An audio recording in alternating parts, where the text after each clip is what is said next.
until Saturday, I was kind of, thinking, he can turn all this around. But after Saturday, I was really disappointed. I've got to be honest. The team selection made no sense to me whatsoever. I just couldn't understand it. I still can't understand it even now, what he was doing with that team. For many reasons. One, you've got Yates and Lavery both just had goals. Yates scoring against Nottingham Forest, Lavery scoring against Sunderland, and we know with those two players that it's all a confidence thing. They get a goal, they can get more than one goal. I'm sure they were both bursting, with Bowler being back, to be playing, to be having the good servicing, to get goals. I'm sure they were buzzing, and neither of them start. He starts with Medine, who didn't start against Nottingham Forest. We breezed Forest away 4-1 without Medine. He puts him straight back in. We've got this new lad coming in as a right back. We've been waiting for him for months. We've been playing Connolly as a sort of like replacement, substitute kind of hybrid kind of right back, covering for a right back. We get a right back in who's won Player of the Year in Ireland. He plays fantastic against Nottingham Forest, and I thought they'd just have him in and move Connolly into midfield to give us a bit more bite, because I just don't think Carey and Patino are they're just too young and too easily breezed off the ball to be playing, and we keep losing with him. And I don't get why he doesn't change that. I don't get why he doesn't see that. I'm sure every manager worth his salt is showing his team on, before they come and play Blackpool. Here we are, lads. This is Blackpool. They set up with these two young kids. We can breeze these away. It's 3 easy points. And I'm sure they come straight away to just dominate our midfield. And I just can't believe that he keeps persevering with them. We've got Dougal, who Jane's not a big fan of, but I love him. We've got this new lad in. I don't know if he's fit or not. This German, we're all expecting him to come in as well. And we start with two kids. And it's the same old story, isn't it? Let's just have a look at what else we've got here. Peter Donnelly says, good evening, Lee. Crappleton out. Adam Davies says, I hope Blackburn will stay in the playoffs this season, and I hope that Blackpool won't go down, because it would be bad for the business in the town. Of course it will. It will. It's terrible if we go down. QSK Rambo says, team selection, substitution, timing and selection and tactics are shot. Clueless, boring. Lizard, get him out of our club. Well, yeah, there's a lot not wanting him in, is there? Chris Barton says, up the blades. Cheers, Chris. That's great. Adam Davey, hi Adam. Right, let's just go to Facebook, see what they're saying on there. Steve Huntley's got me. Great. Okay, we're on now. That's fantastic. Adam Cooper says, Gary Medine should not be starting from Blackpool in the Championship, especially not up front alone. I mean, the thing is with Gary Medine, I actually think he's a good player. And the thing with Gary Medine is he's best mates with Jerry Yates. And they play together so well. That's when he plays his best, when he's with Jerry Yates. They know each other's games. Yates knows how Medine plays. Medine knows how Yates plays. They've been playing with each other for like over a year, nearly 2 years of playing together. And they get Bowler back. They finally got some service. And what does he do? He plays Medine with Morgan Rogers. And Medine had a shocking game, because I'm sure he was expecting Yates, and knowing how Yates plays, the whole thing on Saturday was just terrible. And to be honest, though, second half, we were all over Watford, and they scored against the run of play, and it was only because Sonny Carey slipped over and, they broke away and punished us that we went 1-0 down, and from there it was too hard. We got caught on the break again. But, at that moment in time, we were all over Watford. So it was actually working, but I still think it could have been better. I thought CJ Hamilton was playing fantastic, and he just had, every time he cut into the box, there was nobody there to give the ball to. The minute Jerry Yates came on, he was there, wasn't he? Nice, simple back pass to him, just easy. And he had a shot. Okay, it got blocked, or the keeper I think it got blocked before. I thought the keeper saved it, but I think it was blocked. But, Yates in the right place. He knows where, Yates knows where CJ Hamilton is. He knows where Gary Medine is. Morgan Rogers, he's only just arrived. He's like, shouldn't be coming on. But I also think, with Medine, he's sellotaped together. We all know that. We all know he can't run as fast as he used to. His stride's very small because of the problem he's got with his groin. And I just don't think you can have Medine on every game for like the full 90 minutes. So I think Medine's better to bring on in the second half to be shithousery and waste, do all the things he does in the second half and not use him as much as we use him. I just don't get what he's doing at all. Stephen Trainer says, no manager lasts this long. How is he lasting? I don't know. Well, this is going to be a phone-in, so I'll put the number onto the screen for you. If you'd like to phone in and give me your views, obviously I want to hear them. You've heard mine. You've heard me rant on and on, because I do like a good rant, and I am feeling ranty at the moment. Phil says it's baffling how we can dominate a Premier League team and then lose to Watford, especially when Watford weren't in a good position before the game, were they? They were bringing kids on from the academy. One of them scored against us, which is unbelievable. And when does a kid from our academy ever come through and score a goal? Never. I think they brought about 2 or 3 players on. It was their debut for Watford, all coming out of the academy. They had injuries. It was a chance, and we just played the wrong team. He also believes Appleton won't last long now. I hope Blackpool bring in the coach from Man United. I don't even know about that one. I need to know more about that one. QSK Rambo says Medine is only good when others make him look it. He gets found out when it's on him. Jerry has to play through the middle with Lavers, CJ, Josh Pervader either side. Yeah, probably I would go for that as well. I don't want to tell a manager his job. I don't believe that I know more than the manager, but I just could not understand, because I thought Morgan Rogers was a left winger. So when I saw that CJ Hamilton and Morgan Rogers were on, and he's a left winger, so I'm thinking, well, he can't play 2 left wingers, so he's got to be playing him as a sort of a centre forward, perhaps. But he's never played with Gary Medine. You've got Jerry Yates on the bench, who's basically on fire, isn't he? You know what I mean?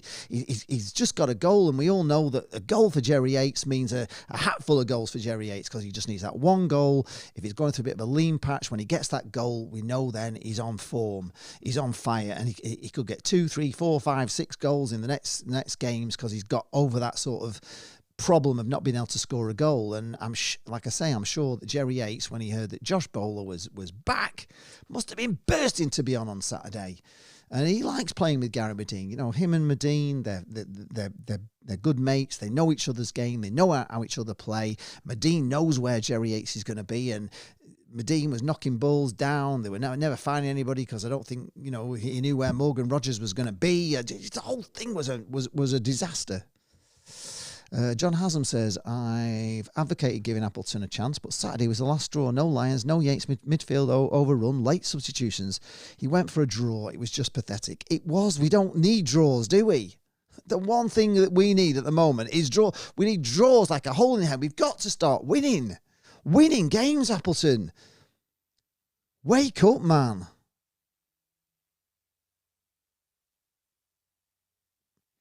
Ant Barrett says, what I don't get is he hasn't won a game in 10 in the league. How is he still in charge? Well, I think the board for me, this is what I think. I think the board know they cocked up in the summer, and they know through the lack of players that it wasn't all Appleton's fault, and they're probably blaming themselves as much as Appleton. So I think they were prepared to, support him, get some players in for him. They got Bowler back for him, and I think they were just relying on him and thinking, well, once we give him these players, he's going to turn it around. But unfortunately, he did the most ridiculous things on Saturday. None of it making any sense to anybody on the coach. I did the video with Jane. We're sat there going through the team, and I'm like, I don't get this team. I don't understand what this team is. This isn't what I was expecting. I was expecting Andy Lyons to be in at right back. I was expecting that because he played well against Forest. I mean, quite often you say don't change a winning team, but we do. He brings Connolly back in, and Connolly, I think everybody was saying that, really wanted him in midfield because he's hard. He's not going to be bullied around like these 2 young kids. And I think that Patino and Carey need that experience around them, even of a Kenny Dougal, or you play one or the other. And I think Patino's going backwards rather than forwards because he's not being allowed to do and develop the game that he likes to play, which he likes to have that freedom ball to him so he can make nice passes. And, he's a talented player, but he's not the player that can dig in and go toe-to-toe with experienced championship midfielders, big men that must be looking at this team and thinking, this is a walk in the park, lads. We've got a couple of kids in midfield. How easy is this game going to be? And that's the problem for me. That's the problem where we are. And he keeps sticking. I mean, he started off at Stoke with Carey and Patino in midfield, and it was men against boys in that first game. it was shocking. I mean, he played Matty Virtue as well. I had to take him off, didn't he? Took him off, and we never saw him again because he did that back pass at half time. But it was, we were saying it at the time in that first game that was men against boys, and they just dominated us, and he keeps persevering. And Michael Appleton, if you're watching this, for God's sake, we're going to go down if you keep playing two kids in the midfield because they're not good enough together. They're not strong enough together against experienced £1 million players in the Championship. We're playing against teams with every team we play has got better players than us, a bigger budget than us, more expensive players than us, more experienced players than us, and we're playing a lad from Kings Lynn and a lad who's been at Arsenal Academy and hoping to succeed in the Championship, and it's a recipe for disaster. Brad Foley says, yes, Lee, I hope I see you in Blackpool. I'm off on Friday, coming back Sunday. Okay, we'll have to make it so. We'll be outside the ground. Jane will be selling a fanzine in front of the stand, so come and meet us there. Right, back to YouTube. Let's have a look. Go on to Facebook. No. Peter Donnelly says, the team is too young and inexperienced. Yes, it is. FIFA Tanner 98 says Saturday is going to be very toxic with 90% of fans wanting him gone. Get Dobby in charge short term, some good feel in. I keep reading this about Dobby. Why are we all so convinced that Dobby's the answer? What makes you think that Dobby is going to be a great manager? He's never managed before. Has he even got coaching badges yet? I don't know, but I'm not sure Dobby. I mean, I have read on A View from the Tower some people saying that like he's, it's a kind of a, you can't lose Dobby really because if we go down, it's not his fault, and if he keeps us up, he's a hero forever. But are we that sure that Stephen Dobby is going to be the guy to lead us to safety? I'd rather have somebody who knows the Championship really well, knows how to play the Championship, has been in the Championship lots of times, has saved teams. It's a bit like, bringing Sam Allardyce in it for the Premier League. He knew how to stay in the Premier League, and you need that kind of experience. I'm not quite sure that Dobby is the answer. I'd love it if he was. But anyway, I'm not too sure.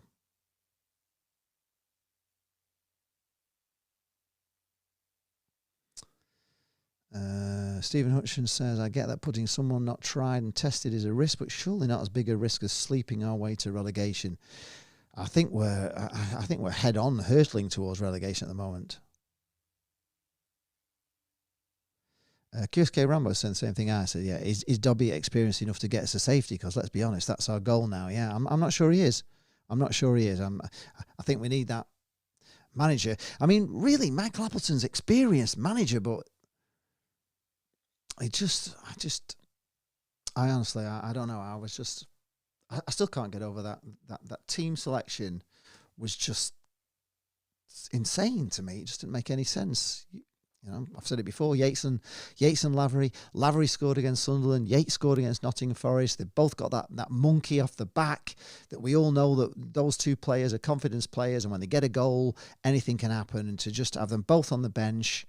When you've just brought Bowler in, that I'm sure when they heard the news that Bowler was coming back, Jerry Yates must have been thinking, I'm going to get a sack full here. I'm going to get loads of goals. I'm going to be on 20 odd goals this season because Bowler's back and he knows me. He knows my game. He knows where I go. He knows where I stand. I know where to run. He knows where to put the ball where I'm going to be. And he doesn't play him. He doesn't play him. He plays Morgan Rogers, who's had 5 days training with the team. He's a young kid. Does he know where Bowler? He's never played with Bowler in his life. He didn't play with Bowler against Nottingham Forest. Bowler didn't play. So what does Morgan Rogers know about what Josh Bowler's going to do or what CJ Hamilton's going to do? He can't possibly know. So what was the point of putting him on, risking that? It just makes no sense. It just makes no sense. The Wraith of Vern, is that? Last league win was October. Steve Hutcher said Watford were there for the taking on Saturday. No midfield enforcer was key for me on Saturday. Yes, it was. And, I did think that, I don't know how good he's going to be. We've not seen him yet. Don't know how fit he is. Don't know whether he was fit enough and ready. But I would have thought that our new German Tom Treibel would have got a game. He didn't get on. Or Connolly in midfield would have been okay. Or Kenny Dougal in midfield would have been all right. Kenny Dougal. What? I mean, has Appleton got something against him because he scored 2 goals against him at Wembley and stopped Lincoln going up? Is that why I don't play him? Because I've watched Kenny Dougal a lot, and he's hard. He goes in. He's a brave man. He's experienced. He's been an experienced Championship midfielder with Barnsley for years. He knows his way around the Championship. What does Sonny Carey really know about the Championship other than what he's experienced this year? I mean, he's come from Kings Lynn. I mean, he's doing fantastic to come from Kings Lynn to be playing in the Championship. But would you rely on a player that's come from Kings Lynn to keep you up? No, I don't think you can. I think Carey's one that's going to develop and become an absolutely fantastic player as he gets a little bit older and a little bit more experienced. But at the moment, he's just not experienced enough for me, and that is the big problem. And I actually think Patino's getting progressively worse. I think he is. I don't think he's playing as well as he was, and I think it's surely purely because he's not got the freedom to play his game.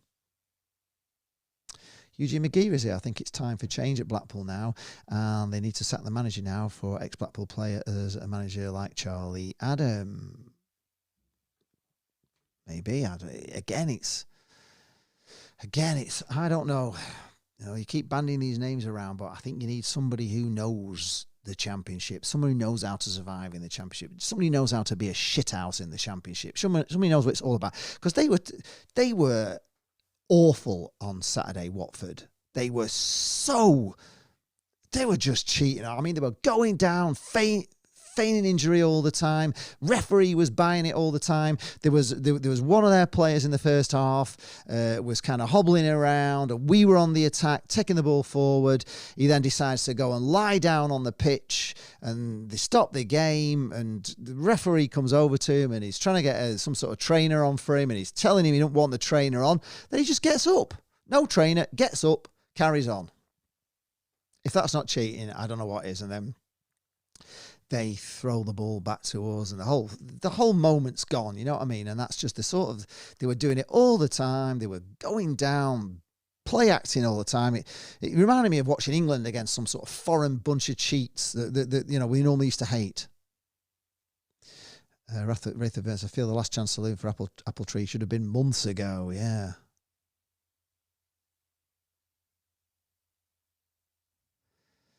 Indeed. Crappleton isn't Ferguson, says Peter Donnelly. Blue Terrier is here. He's saying, I'm looking forward to a nice 3 points on Saturday with our new signing, Joseph Hungbo, and probably a new keeper by then. Well, the good thing is you haven't got your goal line technology, so you can't complain about the goal at your place because it was your blooming goal line technology, not ours, which I know a lot of Huddersfield fans are angry about it and blaming Blackpool, but you can only blame yourselves. It's your stuff that wasn't working. So, yes, we're looking forward to a nice 3 points too. Dave Ragazzino, Raggy is here. Hello. He's won 9 games in 41 games as a Blackpool manager over 2 spells. We need to win 9 more games this season to stay up. We are down if we keep him, and then serious questions will need to be asked. I think that's the kind of feeling at the moment, Dave. I've got to admit, you're not on your own with that thought. Pretty much, I feel exactly the same about it. That and that record is terrible, isn't it? If he's only won 9 games in 41, he's got to win another 9 games in 9. How many have we got to go? 19, is it? We need 9 out of 19. He's got to seriously improve his record. And he followed Holloway in the first time as well, didn't he? Paul Philip Roberts says, see you Saturday. It's a crunch game. Indeed it is. Eugene McGee says, happy birthday to Blackpool goalkeeper Grimmy. Happy birthday, Grimmy. George is here. It's Ramos. If you are a Blackpool fan and you haven't checked out his channel yet, please do get him up there. Get some more subscribers for him. He's doing well. He's, 4,000 odd, but we need to get him up to 5,000 because if he gets up, it helps me. It's great. So help me by watching his videos as well. Says, it's nice to chat to you again, Saturday Lee, but admittedly another poor result. Can't help but feel if we don't beat Huddersfield, it's beginning to look like an uphill battle. Well, we're already, we've for the first time gone 3 points adrift now at the bottom. So we're 3 points adrift of Cardiff. And if we lose against Huddersfield, we will be 3 points behind them, and potentially, we could be 6 points behind Cardiff if they win. So it's really an absolute must-win game, because if we get 6 points adrift of getting safe, because we would be, because we'd be second bottom, and if Cardiff win, we'd be 6 points off fourth bottom, and that becomes a mountain to climb. It does, honestly, it really does. We cannot afford to lose this game. Right, I've got a caller coming in. Let's see who this is. Hello. Keegan Parker, are you all right? It's Keegan Parker. Welcome to the show, Keegan. Hello. Giving me some stick on the video, I think, the other day. Yeah, we've got to be done, I think. What's happening, man? This Appleton's got to be out surely now, man. Yeah, well, I don't think we can afford to get him out. I think that's the problem, Keegan. We've given him a 4-year contract.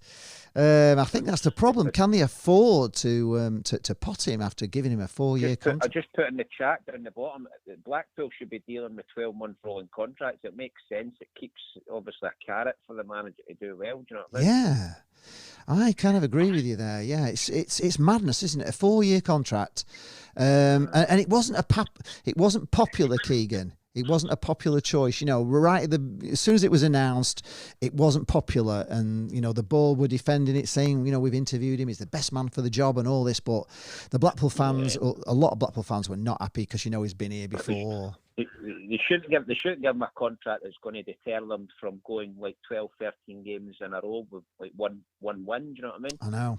Understand the point of basically he comes in on a 1-year contract, does brilliant, then you give him a long-term contract when there's interest from other clubs. Yeah, definitely. Yeah. Do you know what I mean? He's not a £4 or £5 million player which is going to have that weight behind him. So. I don't understand it, and it could be pivotal in them getting relegated, because in my eyes, the status don't lie,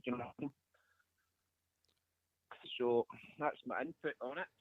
Yeah, if we're going to get rid of Appleton, who would you, as a footballer, think could maybe save Blackpool in the next 19 matches? What sort of manager would you think could do well in the Championship? Can you think of any at all? Like a good. Do you want me to give you a few names? Yeah, go on. Yeah, throw them in.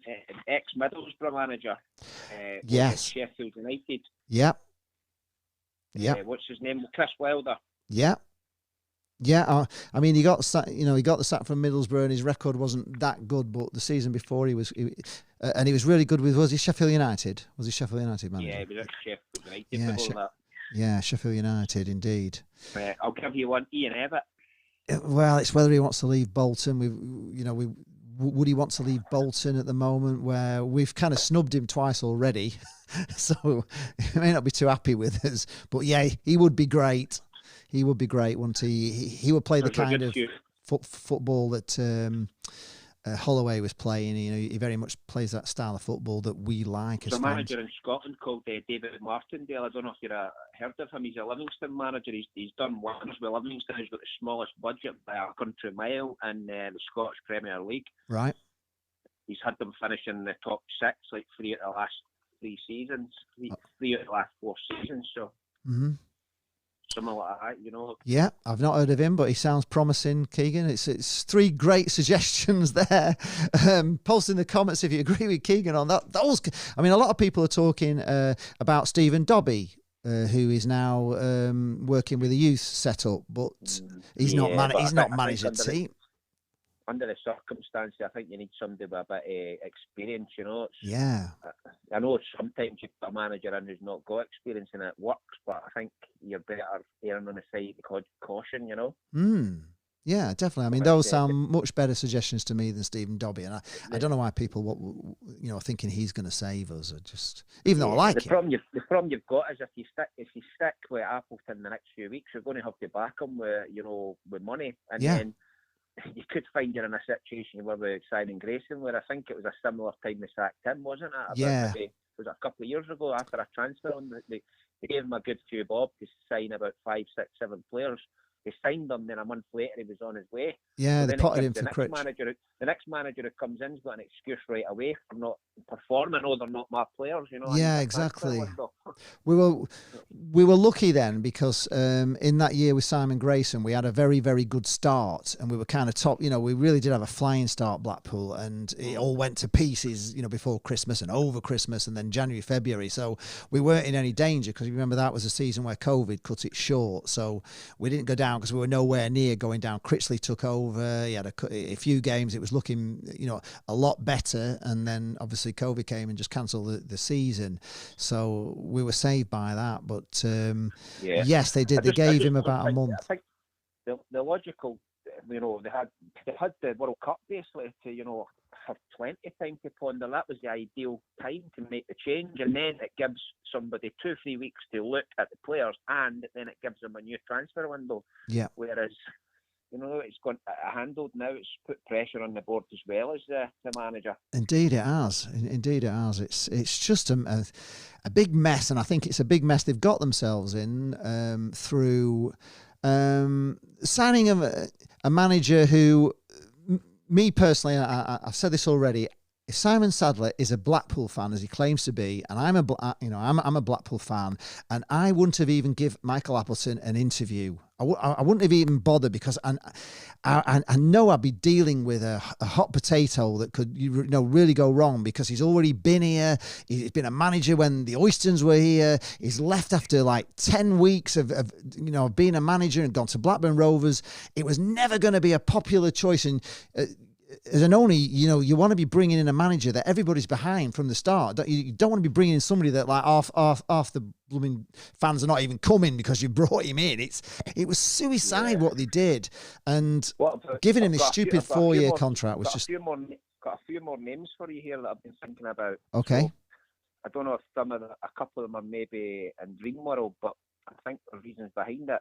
So one of them's been a number 2 at a Premier League team for a good few seasons. Is it an opportunity for him to step into his own shadow? John Terry. Okay. Yep. Jonathan Woodgate's another one, and Paul Simpson at Carlisle is doing a brilliant job.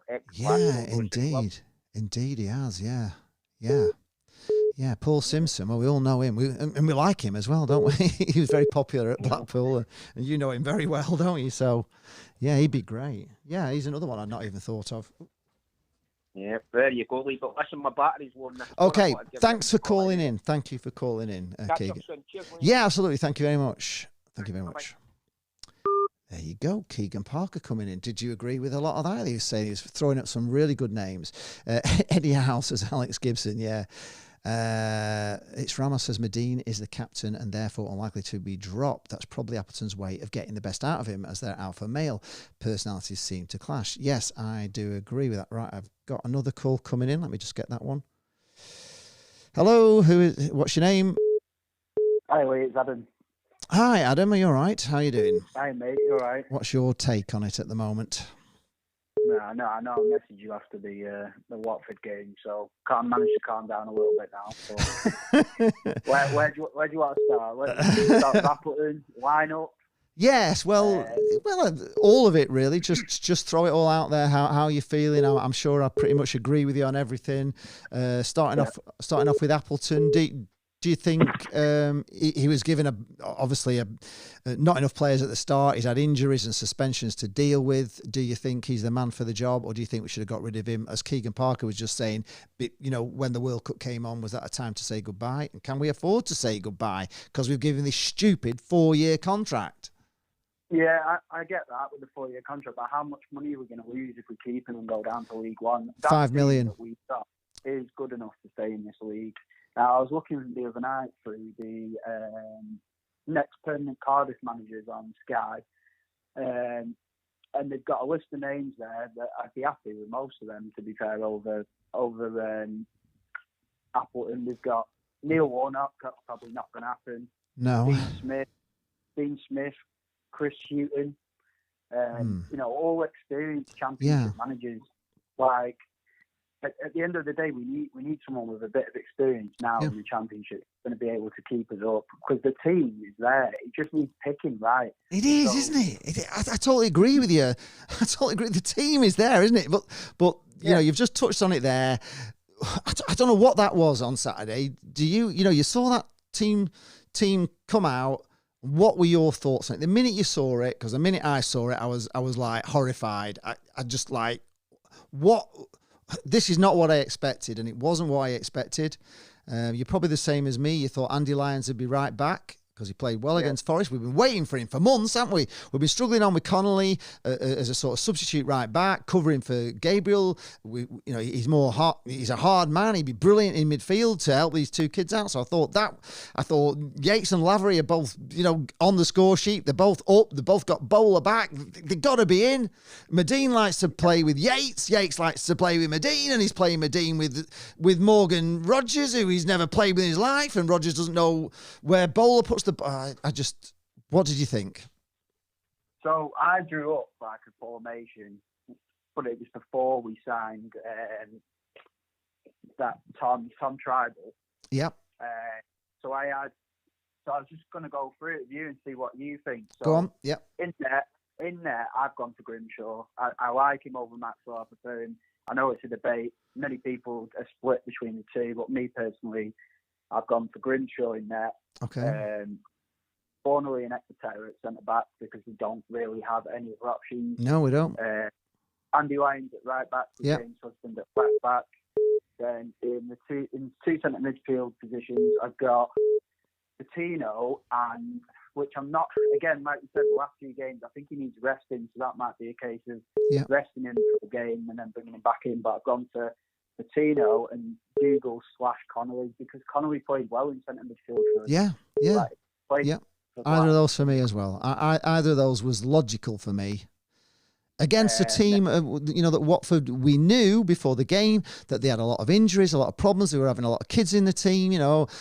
Surely this was a game to the experienced midfielders would have flourished on this game. Yeah, so I agree with you on that. Yeah, so far can't disagree. I'd probably still stick with Maxwell, even because I kind of knew it was going to be Maxwell, because he said he's the. I think we're all split between the two, but like I said the last time, I said what he does need to do though is come out and decide, because if he plays Grimshaw against Huddersfield now, it's just confusing everyone again. It's like, what's he going to do? So I don't know. Maybe he's fixing Maxwell and that's fine. But centre back in mid, I've gone with Paveda. Yeah.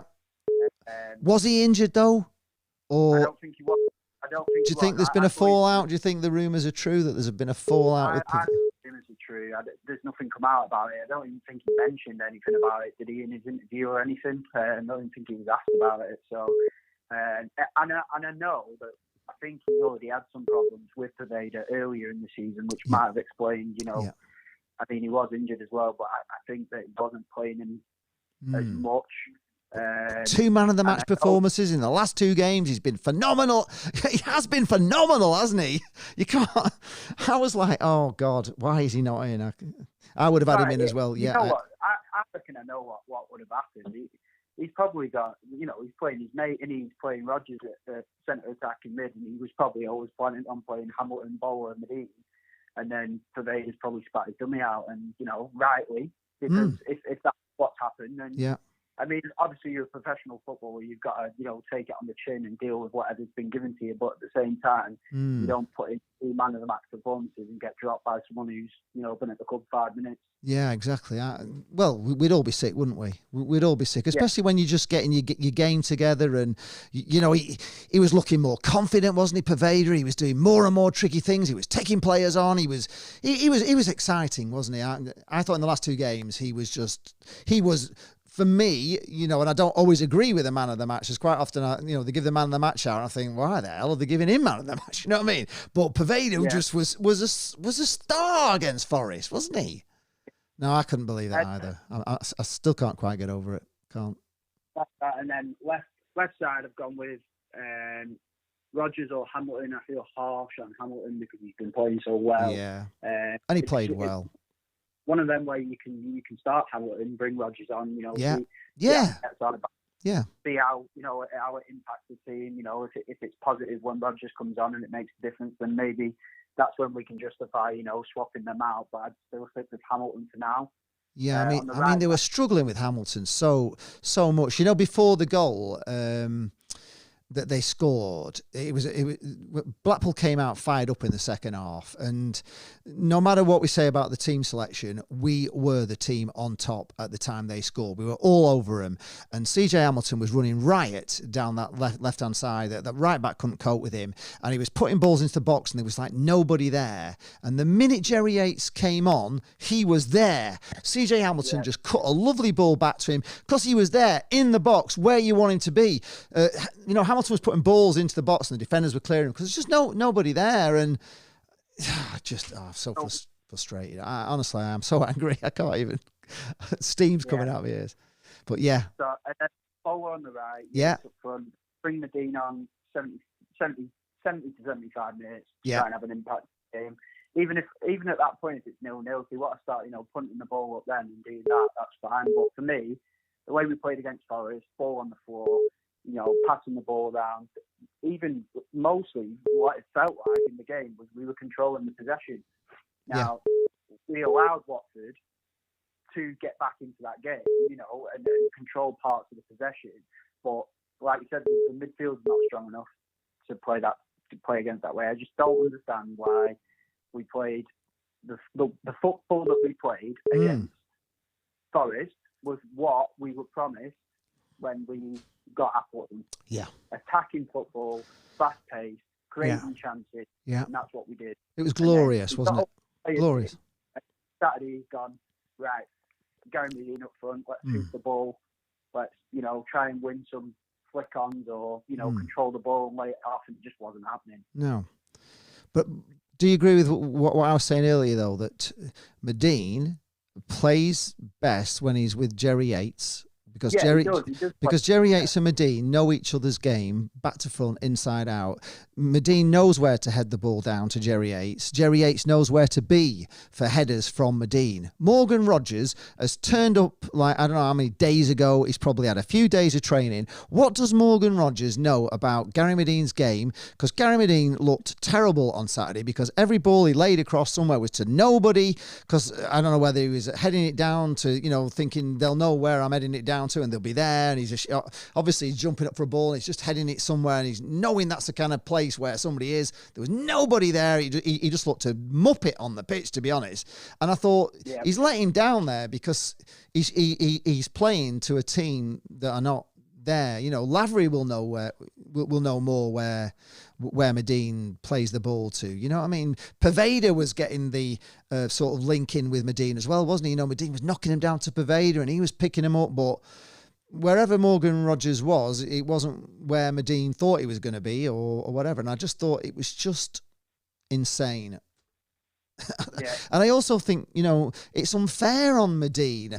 I like Gary Medine, and I think he just wonders the fact he's like sellotape together and, he's running on half a groin and he does, for a man that's got so many problems with him, to keep playing 90 minutes, I think it's cruel to play him for 90 minutes. And I wouldn't play him for 90 minutes. I'd give him half a game or whatever, like you say, bring him on and let him do all the shithousery when we're 2-0 up and waste time and do all the things he does, because he's an expert at that, isn't he? He's an experienced player. And this Sonny Carey and Patino are not. Watford were. We can't go into the game on Saturday with them two in midfield. I don't understand how he hasn't noticed. No, it's a massive. We get dominated in midfield in every single game. Yeah.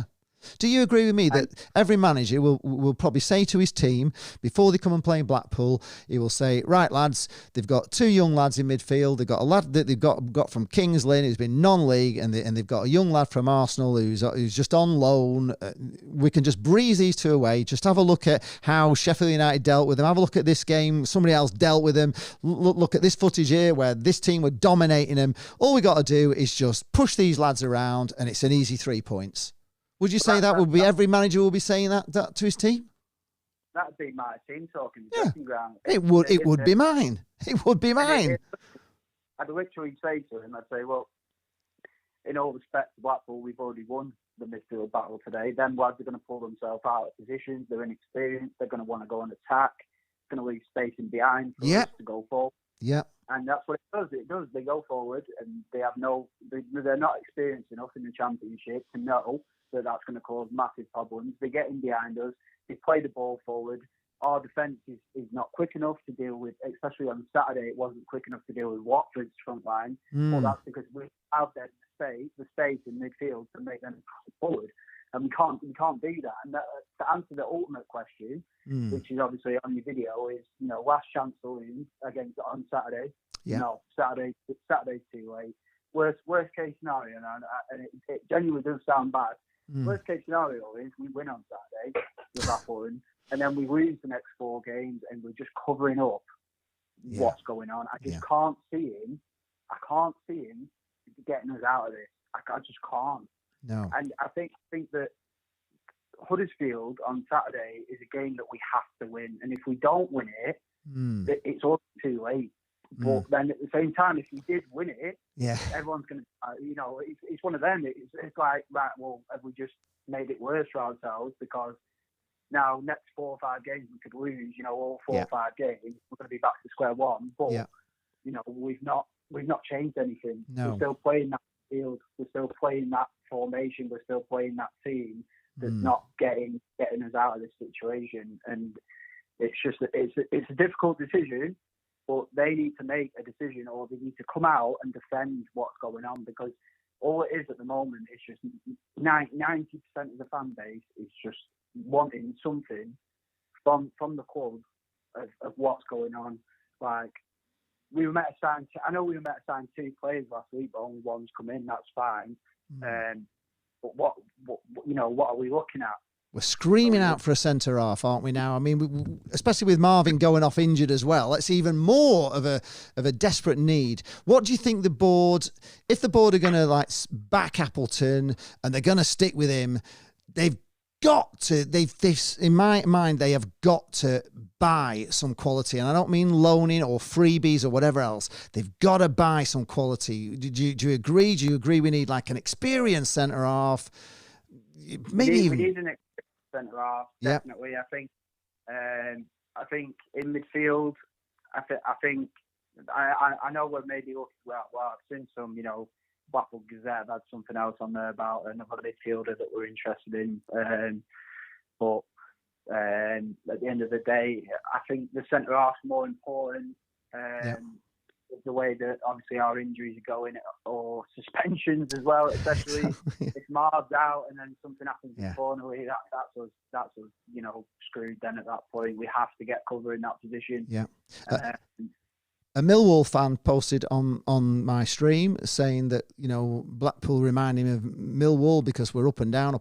And he said to us, he watches all the videos and we've got a great attack. We create loads of chances, but our defence is a nightmare.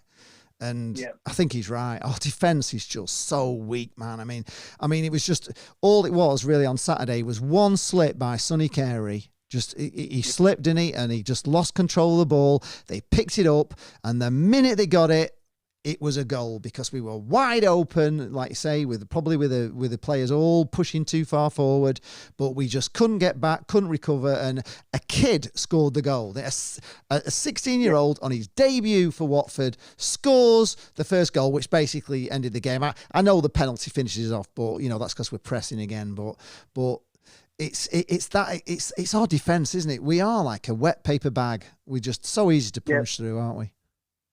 Yeah, and we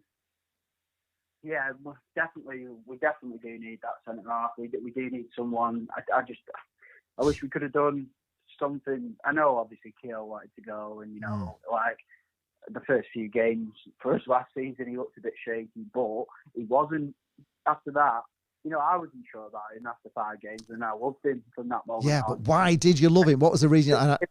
because he was a warrior, wasn't he? He was a he was a man. He was a colossal. He had no pace whatsoever, but he would be in the right place at the right time. He'd be getting blocks, tackles, putting his life on the line half the time to make sure they didn't score. And we haven't got anybody. Well, Marvin Epiteta does do that to some extent. He does he does get some great tackles in, but bloody hell, he's having to work, so hard at Epiteta. Prime example of what we need. Yeah. We played against on Saturday, Cathcart. Yeah. Yeah. He was solid for them. And he's experienced. We know he's experienced. He used to play for us. Yeah. But we need a player like P.O. Cathcart just to come in. Yeah. And just, even with the coaching side of it, like in training, just having that experience. Yes, exactly. Out.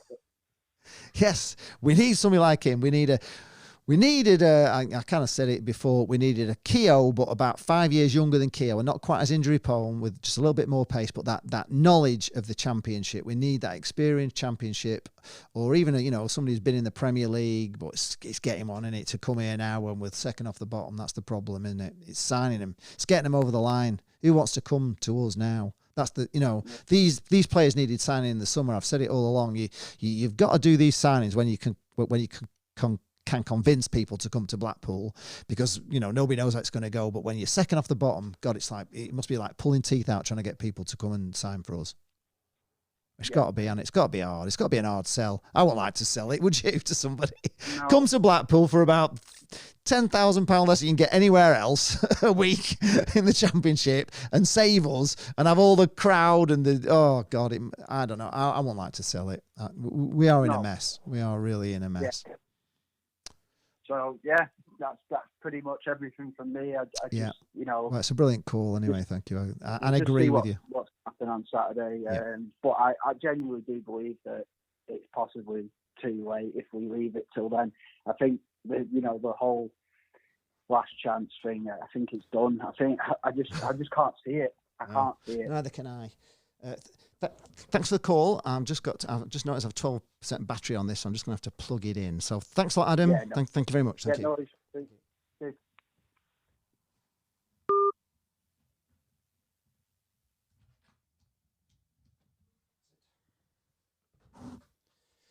Right, get that plugged in and then that'll carry on. Okay, so that's the end of that call. I know there's been quite a few people trying to get into the show, calling in. You can call in now if you want.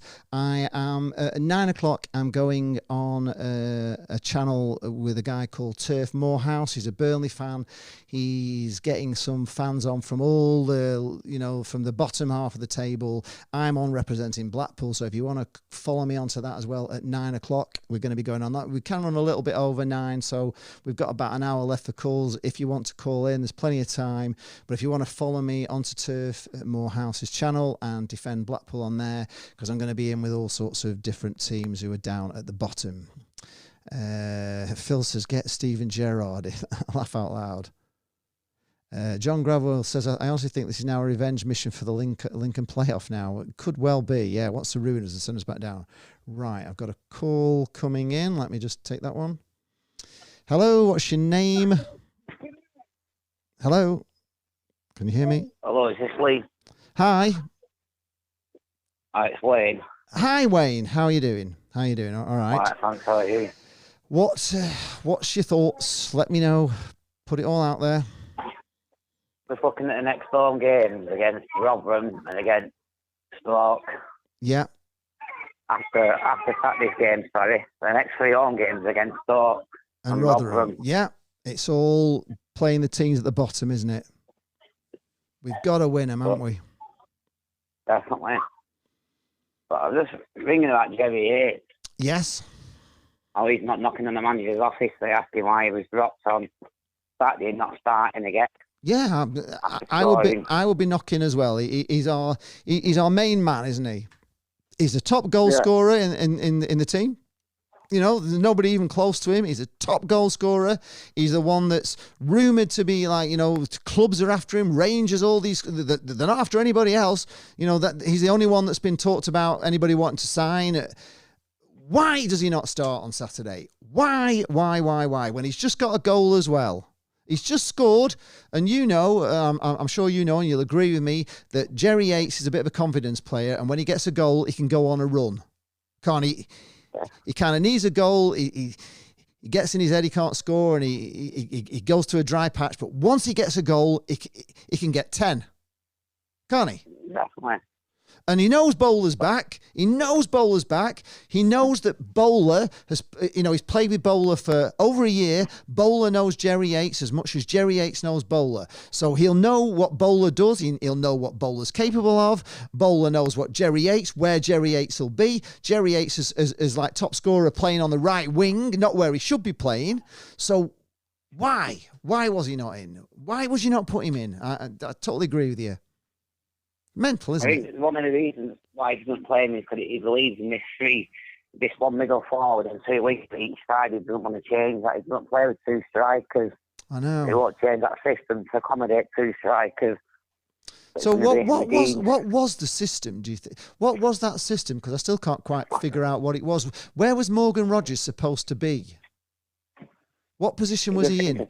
Was he a striker? He didn't seem to have a position, to be fair. In where?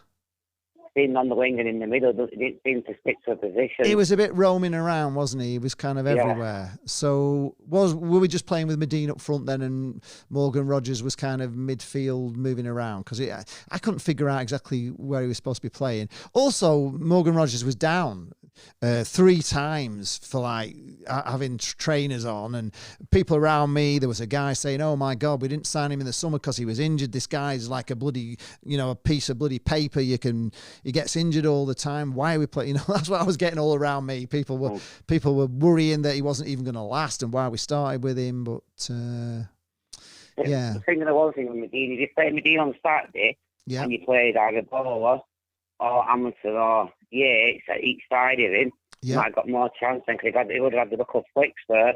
Yeah. Where Yates runs on to, Lampard runs on 10 little flicks that Medina does.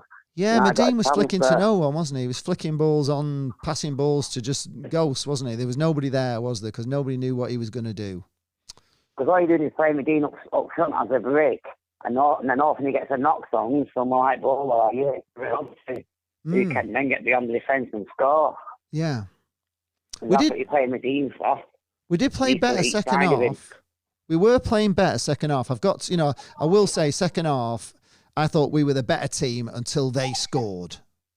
I thought we were kind of all over them, really. I thought they couldn't, they were really struggling to hold us back at that time. But it was just the fact that the balls into the box from CJ Hamilton, he was terrorising the right back. He was terrorising him, but there was nobody there, was there? There was nobody in the box. Nobody. I think on Saturday, the first 25, 30 minutes or attack, and then we don't score, and then Huddersfield come at the end and score a lucky goal. I think we'll kind of lose off that, but I do think we'll start, as we've started the last few games at home, with attack. And it happened like last few games at home. We have attacked, and they've gone forward. They've conceded. Sorry, I've just lost you. I think they will attack from the start on Saturday. Attack from the start. Well, you can get an early goal. Yeah. Second was down. Now, whether they get, obviously, we attack and miss transfer, and they get a lucky goal at the end of the minute. Yeah, we've got to attack them. Or we knock off in the second half and don't turn up in the second half like we've done a few home games where we've done like the first half, but never come out the second half. It's got to be our best performance of the season on Saturday, hasn't it, really? Yeah. What would you like to see? What team would you like to see start on Saturday then? Tell me your team on Saturday. Probably Yates up front. No, the team. Who would you have? Would you have Andy Lyons in at right back? Yeah, right back, yeah. Yeah, and who would you have in midfield? Would you have Carey and Patino in there again, or would you take one of them out? I play that holding midfielder in Kenny Dougal, and then one of them to attacking up front. Yeah. I would do the same. I would either put Connolly in, or I would put Kenny Dougal in, or even try this Tom Tribal and just see how good he is. Because we signed these players. There's a video of Charlie Castro. There's a video in the Arsenal where he just doesn't come past the halfway line. He plays in the halfway line to the penalty box. Yeah. And he gets quite a lot of chances. But he never defends. He can't defend the Arsenal youth team where he's played that. He's always been able to attack at Arsenal youth. Yeah. He scored quite a few goals at that. But he doesn't play that position for Blackpool. No, he doesn't because he's playing a sort of. He's supposed to be the aggressive midfielder that can win that midfield battle, and he's not that kind of player, is he? He's not. He does go in sometimes, but they push him around. He's just too young. These championship players are all. We're playing against teams who have got millions and millions of pounds spent on players. And these players in these other teams are experienced, hard men, not young boys. They're experienced championship midfielders. And they must just look at our two kids and think, this is a walk in the park, lads. This is like taking sweets off a kid in a park. And that's what... I think I agree with you with Conway. I think Conway's a good holding defensive midfielder. He's rock hard, isn't he? He's rock hard. He's whack you. Yeah, he is. Honestly, he is a hard man, and I like him, and I think he is more a midfielder. Well, he's been covering right back, but he's not really a right back, is he? We've brought in. We've been waiting for this Andy Lyons for so long. He's finally come in, and he's finally in. He plays. I thought he played great against Forest. I thought he dealt with everything Forest threw at him, and they were Premier League, and he don't play him. I don't get it. I don't get it. Just doesn't look quick when he's like there's problems. Like there's a few problems in the dressing room after what was happening on the side. It's true. Yeah.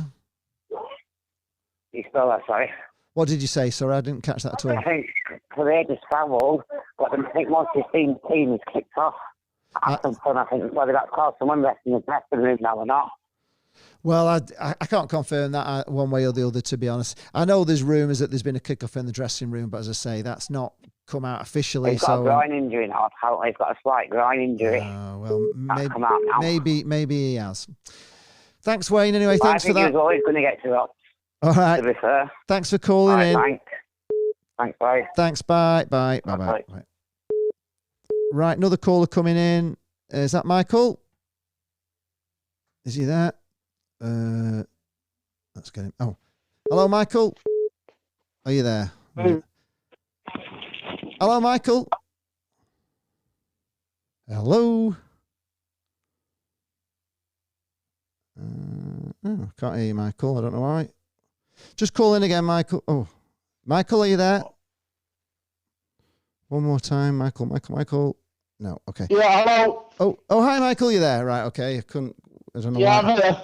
Can you hear me? I can hear you. I can hear you. Sorry it's taking you a while to get through, but we've got quite a lot of callers. We'll just take there's other people phoning in. We'll deal with Michael, and then I'll try and fit you all in. We've still got about 45 minutes left. So yeah, Michael, what have you got to tell us? You've got some breaking news, I do believe, have you? Yes, the breaking news coming out of the club is that keep the faith is the word. Keep the faith. Keep faith with Appleton. Well, with the greatest respect, no matter how much you keep the faith, Lee, if we lose at Huddersfield, the atmosphere is going to be that toxic. I don't think Appleton, it'll be a case of sack the board then. Seriously. It will become that toxic. To keep the faith is beggars belief for it. It really is. And that is gospel, by the way. It's not BS. That's gospel. So what are they saying? Are they saying it's Appleton is with us to the end of the season? He's going to captain a sinking ship all the way down? Is that what they're saying? Or are they are they confident he can get us out of this mess that we're in? Well, reading between the lines, Lee, it would appear that they've got faith in him and he is the man to take us forward. So the problem that you've got, Lee, really, before the actual start of the season.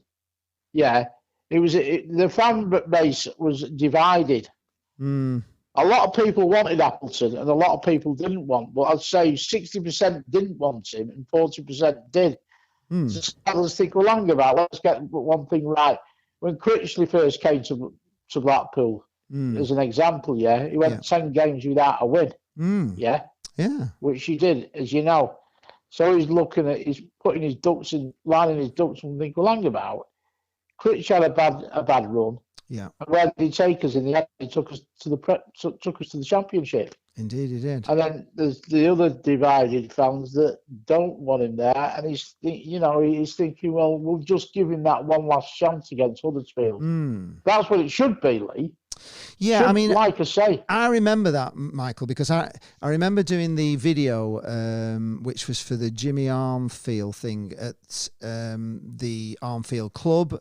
I think, yes, it was the official opening of the Armfield Club, and Ben Mansfield was there. And I remember in his speech, he actually said, hopefully, and I remember him saying quite, hopefully, in Critch we trust, hopefully.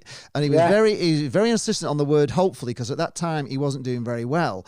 But surely now being like second off the bottom, I think, keep saying hopefully he's going to turn it round. There's got to come a time when you think, I tell you what, this isn't really working, and I hope to God he can turn it round, but I think he needs them to back him properly. I still don't think that, Bowler's great, and I actually think he will make a difference. Tom Tribal might well make a difference as well. We bring Andy Lyons in for him, and he's not used him, has he? So far he's not used Andy Lyons, he's not used Tom Tribal, he's brought Bowler in, and I don't think Bowler was at his fittest as I've ever seen him, but he got better as the game went on. I think he'll improve, but I still think we need a centre half like desperately. For me, even two centre halves, experienced people who know how to deal with his championship defenders, and I don't think we can rely on these two kids in midfield. I just don't think it's good enough.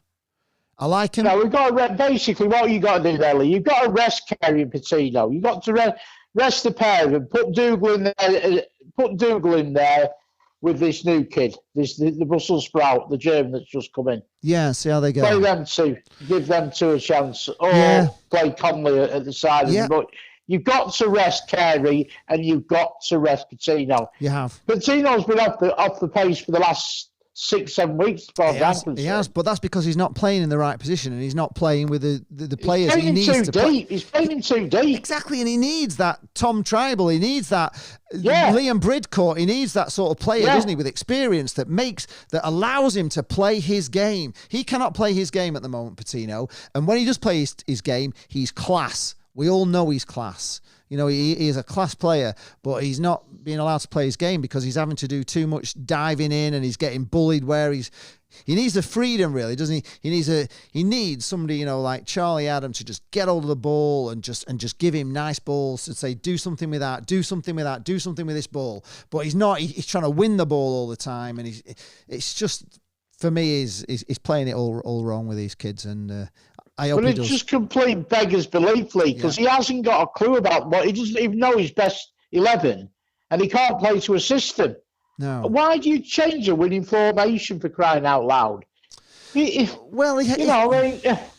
know what you're saying, but we've just brought 4 players in with the hope that these 4 players are going to make a difference. So you would have to change a winning system, but. We should have kept Lyons at the back. Should have played. He should have. No, I agree with that. I agree. Lyons should have been. He played okay against Forest. I thought he did. I thought he did everything right. He dealt with Premier League players as a right back. He is a genuine bona fide right back who's just won the League of Ireland Player of the Year. So he's good. We know he's good. We've been crying out for a right back for God knows how long. We've all been kind of waiting for this latter. I mean, it's been on every message board. When Andy Lyon comes in, then things will change. And everyone's been on about Andy Lyons. He comes in, he plays him in a cup match, and then drops him straight away. And you're thinking, why? Why do we put Connolly back in, who we know has just been like a substitute right back, covering a position really? So why get rid of a right back we've all been waiting for to put a player back in who we don't, we wanted him in midfield, didn't we? Really, we wanted Connolly in midfield. But that Lyons looks class. I tell you what, he had a look of Seamus Coleman. Yes, he was saying that, wasn't he, on the football preview show on that people have been messaging him saying, that they remind you of Seamus Coleman. I think Jeb Mills was saying it in to him that, people were messaging him saying, he reminds me of Seamus Coleman. If he reminds you of bloody Seamus Coleman, for God's sake, what is Appleton not seeing? I mean, I don't like to tell a manager. He's a class out, that Lyons, I'm telling you. We've got the wrong manager, Lee. At the end of the day, he's absolutely clueless. You only have to look at his managerial stats and which he's managed that tells you the guy's a cart horse. He really is, honestly. Right. Lee, he doesn't know his best 11. I'm starting to worry. I must admit, I am starting to worry. No, honestly, Lee, I've said all along at Appleton out. I know I'm still boycotting. I know. Like, with my feet. And I promise you faithfully, when Blackpool get the right manager, I'll be back in there singing my heart out with Harry Wayne from the Yorkshire Seasiders. He's watched as an example for the club for 50 years. He's voting with his feet as well. Yeah. Steve, and that guy has to travel all the way from Market Raisin. I know. Steve that many fans says we just have do Williams. not want to go at the minute, Lee. We have and Williams. It breaks my heart because I breathe tangerine blood, mate. I've been watching them for 40 years, Lee. I know you have. I know. I've seen them. I've seen the coaches come, and I've seen them go. Billy Ayres was a legend. Holly was a legend. I was a bit of a pro-hoist tonight, but at least he knew a system, and he got them playing, and he got us to the promised land. But this clown that we've got now, he just sets up too defensive. What that system was on Saturday, I was trying to figure out. Was it 4-1-2-1? I don't know. Whatever system it was a strange system. But to play Nadine, he can't trap a bag of sand with the greatest respect. He's got no pace, and he can't chase the ball back. Do you agree that Medine plays his best football playing with his best mate at the club, Jerry Yates? Medine and Yates know each other's game, and I think he plays his best football when he's with Jerry Yates. And I don't think he had a chance to play his best football on Saturday because he's playing with Morgan Rogers, and I don't think Morgan Rogers had a clue where he was going to put the ball, and he was just nowhere where Medine kept putting the ball, and Medine had a nightmare because half the balls he put were just to nobody all the time. But I'm sure if Jerry Yates had been there, Medine would have known exactly where to put the ball for Jerry Yates, and Jerry Yates would have been exactly where he knows Medine is going to put the ball. And I just don't understand why he didn't start with Yates, especially after he scored against Forest. It didn't make any sense. It's like I say, why change a winning formula? They played mustard against Forest, and then he goes back to his boring 4-5-1 or 4-1-2-1, whatever system he played. He was hard to fathom out, Lee. Yeah. To be frank well, he brought Kenny Dougal on, didn't we? We got 2 more goals. We just pulverised him once he brought Kenny Dougal on in that second half. It was fantastic. So, but he's got it. Why he's not noticed the difference in that midfield? He should have rested Patino and Carey. Yeah. 3 weeks ago, as far as I'm concerned. I agree with you. I agree. And I like both players. I have nothing against Carey. I have nothing against Patino, but I just think at the moment we need that experience to deal with these championship midfielders who are coming, who are looking forward. I'm sure all the midfielders in all these teams are rubbing their hands together when they know they're going to be playing against Patino and Carey. What needles me with this Appleton as well, whether we win or whether we lose, there's no emotions whatsoever. He's got no passion. It's as if he just doesn't care less, and he wants us to lose so he can get potted and get paid out. You could be right. Honestly, though. On that bombshell, Michael, thank you very much. Well, I'll be frank and honest with you. Trust me, Lee, I feel like going Saturday and where I sit sometimes with Harry and giving him rock all. I'm telling you, I really do. Do it. I'll probably get do it. Give him loads. Give him it all, Michael. Get it off your chest. Thanks for calling in. Don't tempt me, Lee, because I tell you what, the guy's a clown. He's a carpet fitter. He's not a football manager. He wants to get back to what he's good at, which is laying carpets, the Muppets. Right. On that note, good night, God bless. See you, Michael. Thanks for the call. Thank you. Cheers. Thank you. Bye. Right. I shall get through some of these comments because I know there's lots in and I can't deal with both. Steve Hutchinson says the defenders are the same players as last season, down to the manager's tactics, leaving us wide open in midfield. I kind of agree with you on that. Oh, we've got another call coming in. Hello, what's your name? Hello. Hello. What's your name? It's Paul. Hiya, Paul. Are you all right? How are you doing? Yeah, I want to talk about the game. I was talking the other day. Yeah. Can you hear me? Yes, I can hear you, yeah. And this came from a football player, one of the players mentioned away at Stoke. Yes. That they played the game, they got thrashed at Stoke. Yeah, they did. It was men against boys, wasn't it, in that game? And when he came in the dressing room, they all expected a right good telling off. Yeah. He turned around and he went, "You really played well, lads." You know, how can you do that? This is from a good player that I spoke to. I can't mention his name. I don't want to get him in trouble. Okay. But how can you go into like the midfield? How can you play two kids when they got their goal at Watford? Yeah. It was flat-footed Patino. Yeah. Kearney fell over. Yeah. Straight through. You know, and Marvin is unbelievable. He's done everything. He's blocked. If we had another Marvin, I think we'd never. I don't think we'd let as many goals in. But the guy needs to go. He's no passion. He's just his attitude. He's just arms folded. There's no emotion. You know, he doesn't get there giving the crowd anything. He should be going. He should be going mental on that touchline. He should be shouting and screaming at them. And I'm sure if you were manager or I was manager in that situation, I'd be screaming and shouting at them. I'd be honestly, I'd be in everybody's ear. I'd be in the fourth official's ear. I'd be in the referee's ear. Yeah. I'd be screaming, shouting, kicking off. I'd be going over the blooming line that I'm supposed to stand behind. I'd be getting sent off into the stands because I'd be so angry. And we're not seeing that passion, are we? We're not seeing that passion. It showed you when we played him in the playoffs. I was there. He just didn't do anything. No. He just did nothing. He has no. I mean, maybe that's his way he is, but when you have a passionate look at the passionate managers we've had, Billy Ayres. Yes, that's what gets the fans behind you, doesn't it? Ollie was passionate. The passion, you know, successful. The fans loved them. Yeah, you know, exactly. This guy has just nothing. There's nothing about him. He's just no. I don't know if his wife loves him because he just showed no emotion. You know, I mean, you've got to endear yourself to the fans, haven't you? It's kind of important to get the fans on your side. I mean, I know we didn't want a manager that came on giving us all that, yeah at the end, because we'd seen it all, and the guy, you know, fucked off basically on us in the summer, didn't he? Even though he's shown us all that. We didn't want that again, and I don't think that would have gone down well, but you've still got to make the fans believe that you care. Of course.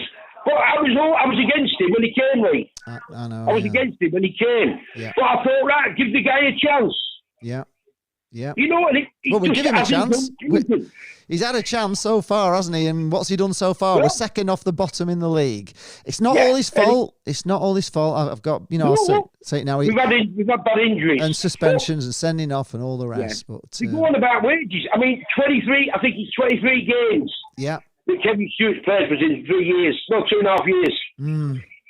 You know, Waste he signed that league brick cut. I don't think he's done 90 minutes, has he? No, he hasn't. And yet, didn't he look fantastic? I mean, that was he came on against Watford at home, and he turned the game, didn't he? Because he freed up Patino to do his bit, you know, and we just looked a different side, and then he's injured. What was it? But that's what we're missing that, aren't we? We're missing that. Surely Appleton can look back at that game against Watford and think, what do I need to do to the Blackpool side to play like we did against Watford in that second half? And he must have look at the video and see that Bridcut made all the difference, because he did. So why did he not do something with that midfield to make it? If he hasn't got Bridcut, but he's got Connolly, who we know can do that sort of role. He's brought this Tom Tribal in, who apparently can do this role. We don't know, but he sticks Connolly back at right back. Doesn't put in Lyons for whatever reason. What did that young lad do wrong? Nothing. You know, I mean, they scored. I think, was it? Yeah. I mean, I just can't understand him, Lee. No. I don't think anybody. I couldn't understand it. What a game that was. We played against Forest. Yes, it was unbelievable. All right. I mean, I can understand him bringing in Baller. Yeah, but why wouldn't you keep Lyons at right back? I mean, he dealt with everything of Premier League players, Premier League, right winger coming at him. Hardly had a sniff. Yeah. He hardly had a sniff against him because he's a proper right back, which is what we've missed.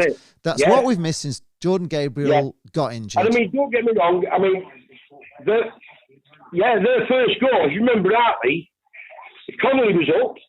You know, I mean, he got caught short. And Just turn your sound down. He's a lot fitter. Yeah. I mean, it's not a lot to learn. But he's going to be a good player in the future. Yeah. You know, but how can you play Kenny Dougal, not play Kenny Dougal? When he came in against Forest, yeah, he totally changed the game. He did. I agree with you. He was brilliant, wasn't he? What? Yeah, I mean, Jane doesn't like Kenny Dougal, but I love him. I love Kenny Dougal. I think he's class. He's been a championship player for years. He's played for Barnsley. He knows his way around, and he's hard. I've watched him. I obviously watch in the South Stand quite a lot, and you don't quite see it as, you know, in the South Stand, you're a long way away. But if you go and sit on where we sit in those, you know, middle seats, you can see how hard Kenny Dougal is. He goes in. He doesn't. Honestly, he takes no prisoners. He's as hard as nails, and that's what you need in there. That's what this team. But how can he say what he said after the game, that he didn't want to play the new lad midfield? Yeah, Tom Tribal. Yeah, and he said if we'd have took the lead, I'd brought him on. All right, I know he's defensive midfield, but if you had him on, you're stopping it. It just doesn't make sense. Yeah, we might not have lost the game. And we were in it. We were honestly on Saturday. First half, we weren't. Brilliant. First half, it was. Yeah, second half was a lot better. Oh, second half, we were all over him. We were all over him, and it was just that stupid slip by Carey that let him in, and that changed the whole game. And they punished us, didn't they? Noticed, Lee, yeah. With Carey, no disrespect, he's looking like he's lost. Yeah. Well, he is lost. To stand when we're on the defence. Yeah. He's looking, you know. Because he needs an experienced midfielder. He needs an experienced midfielder with him, telling him what to do, because he's a young kid. And that's why you have a team of a mixed team of experience and youth. You know, you can't have just youth because it's too easy. It's too easy, for them. They know it's a weakness. Every team that plays Blackpool knows that we've got kids in midfield and they can bully us, and that's what they do week in, week out, week in, week out. Well, I don't know why he doesn't see it. We can all see it, can't we? Yeah. Look at Keogh last season with it. He brought him on because he was brilliant. You learn, you know yourself, you learn, you know, look at go back to the Holloway time. Yeah.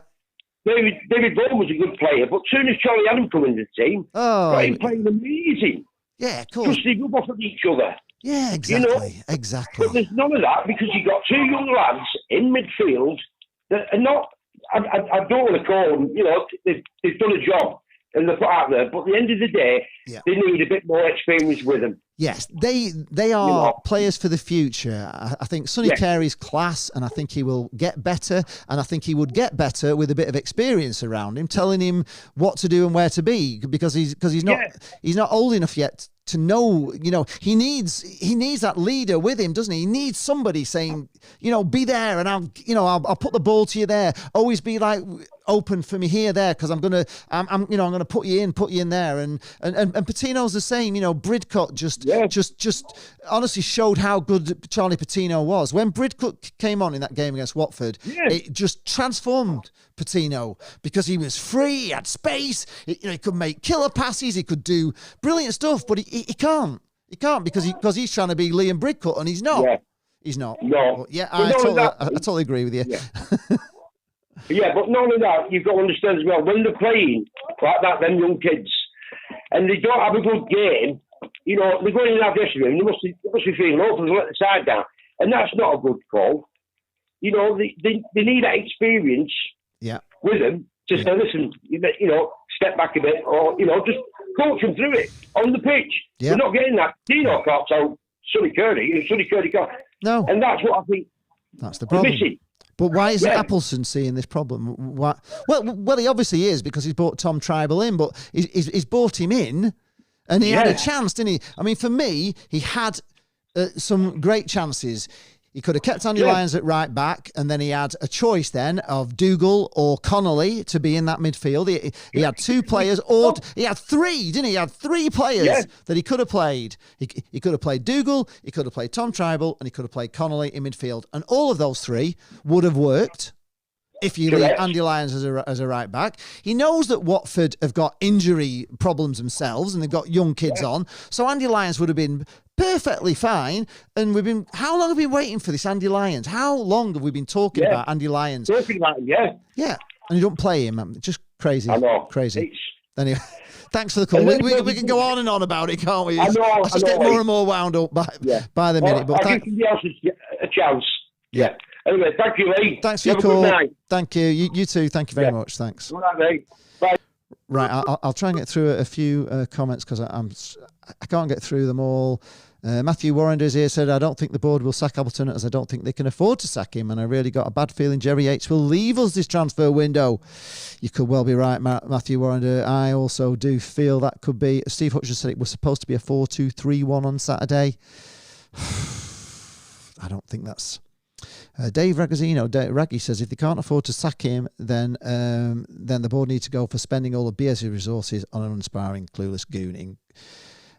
Right, I've got George here. Hello, George. How are you? George Marsden's here. I'm fine. I'm just trying to get through a few comments, so just bear with me just 1 minute.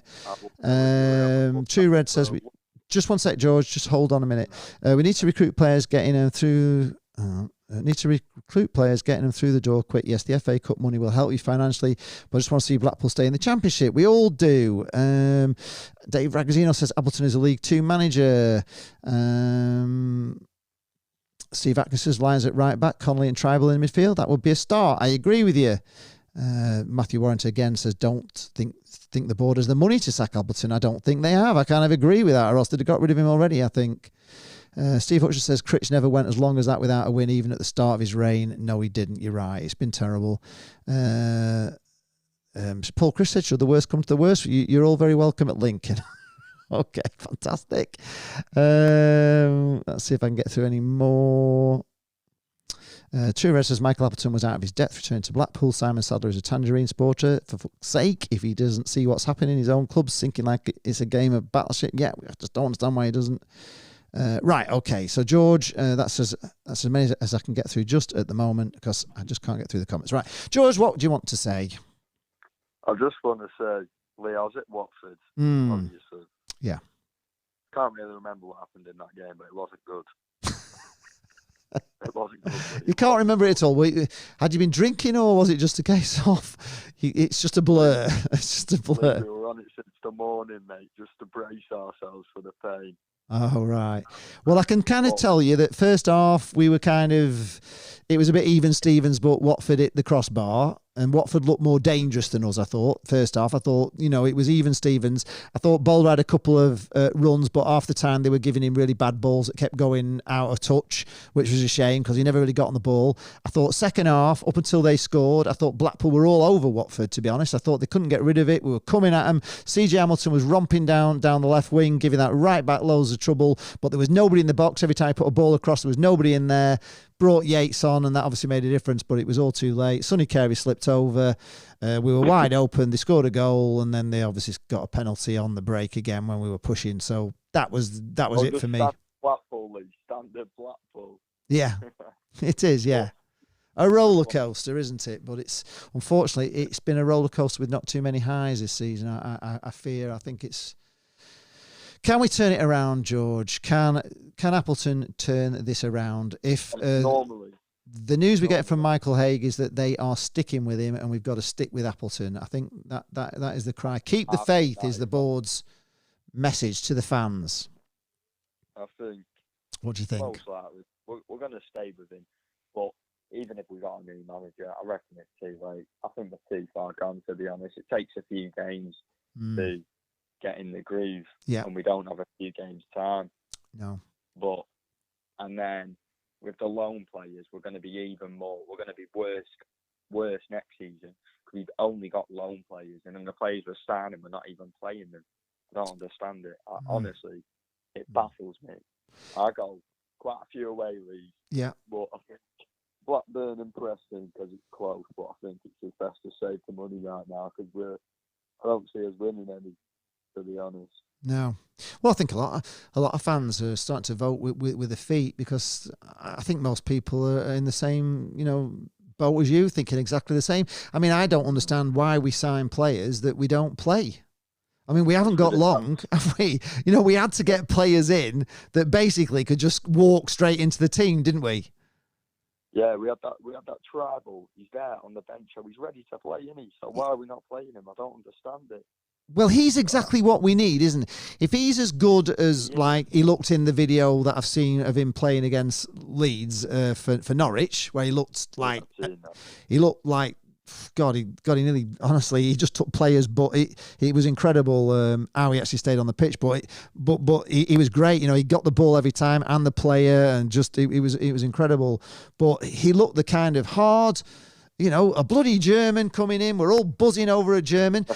We've had this Andy Lyons, and how long have we as fans been waiting for this lad to come in and fill that right back role? Why have we not played?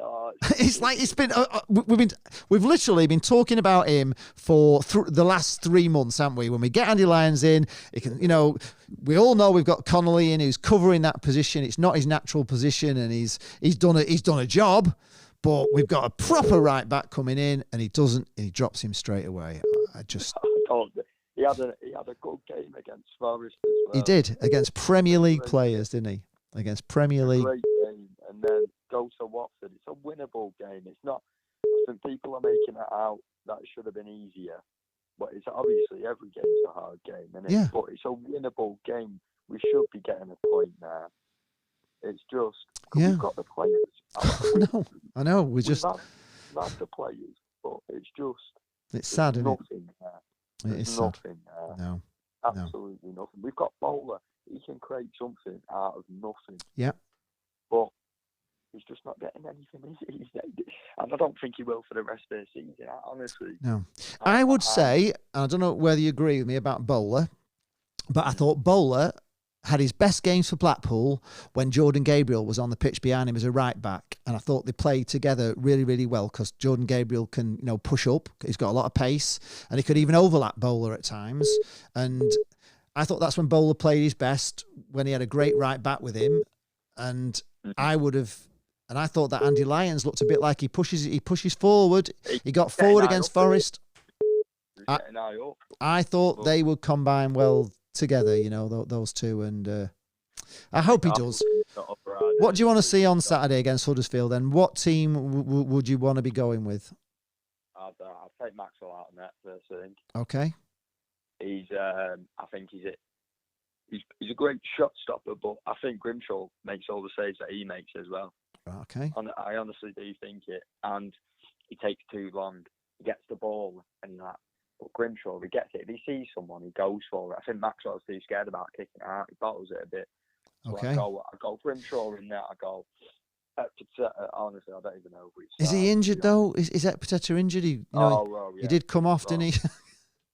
He came off injured. So you might have to play Williams and. Williams. I don't even know. I think we'll just end it there, George, before we get too depressed. Thanks for calling in. You're a star as always. Thank you. Thanks, mate. Bye. Right, I've got somebody else on the line. Let's see if I can get them on. Hello, who's calling? Oh, gone. They went. All right. So if you want to phone in, it's free now to phone in. I've got about 15 minutes before I'm going on to another channel, Turf Moor House, to defend Blackpool's position and say how it is. So could do a backup on there tonight if you're free from 9 o'clock. Right. Okay. Cool. Coming in. Hello. Sorry, you got cut off. Who is it? Hello. Oh. Hi. Can you hear me? Am I on the phone in now? You're on the phone in now, sir. Yes. What would you like to say? Right, it's Chris. Hi, Chris. Right. 3 things I've got. We're going on about centre halves. Yes. Connolly can always fill in at centre back. Yep. Yeah, you can. Yeah. Secondly, with no leader on the pitch. We haven't had one all season. Yeah. I agree with you. Do you think Tom Tribal might be that man? Yeah, and when we played Forest,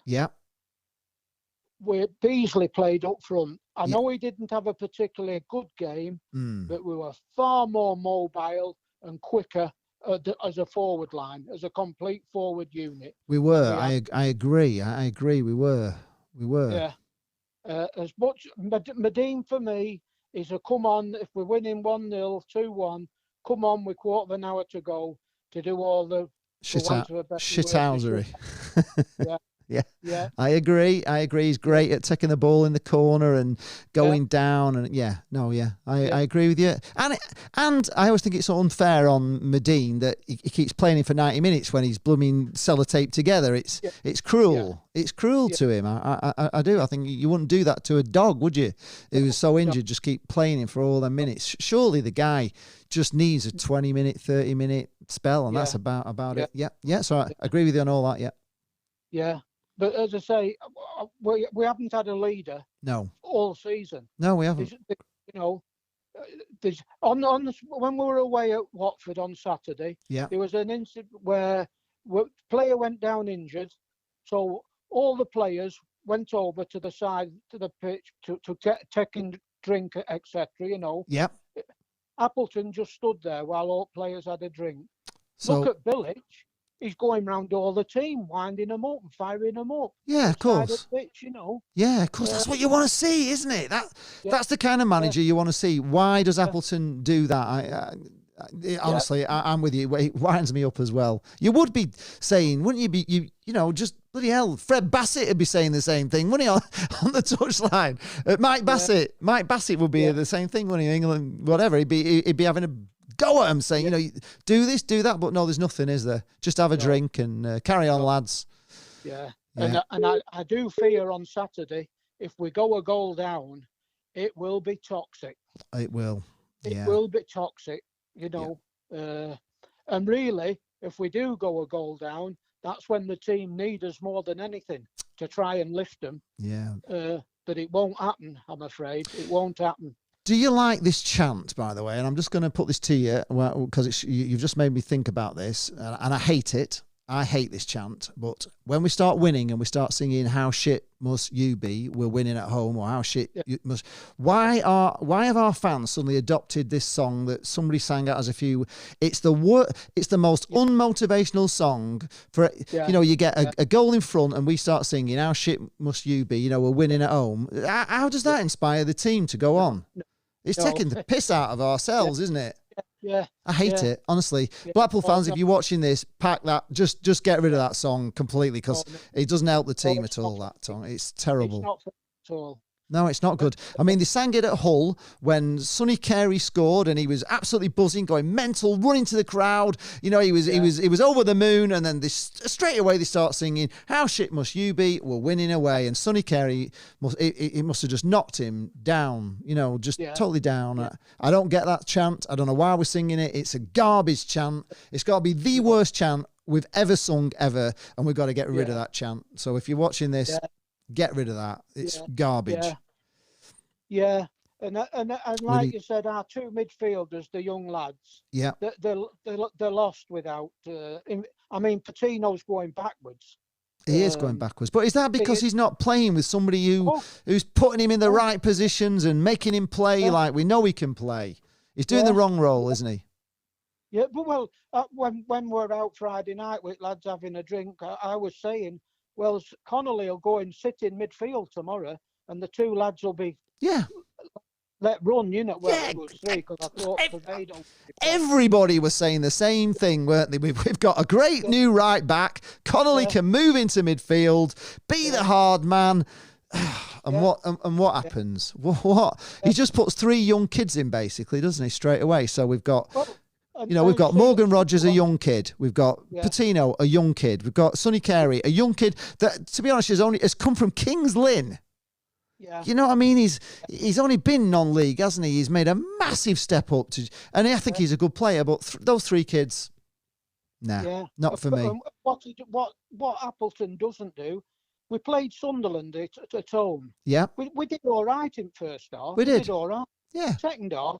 Sunderland came out and battered us. They did. I'll tell you why they battered us, because they went from four at the back he played 3 at the back and pushed another man in midfield. Yeah. So they'd 5 men in midfield against our 3. Yeah. And 2 of them were the young lads. Yes, exactly. Yeah, they just steamrolled us, didn't they? Appleton just left it. Yeah, he didn't do anything to change that situation. You know what that reminded me of? When Gareth Southgate was playing Croatia in that semi-final of the World Cup, and they made a major change, Croatia, didn't they? And they were all over us, and Southgate did absolutely nothing, and the writing was on the wall that they were going to get 2 goals against us, and he did nothing. And I agree with you, Appleton did nothing to like counteract.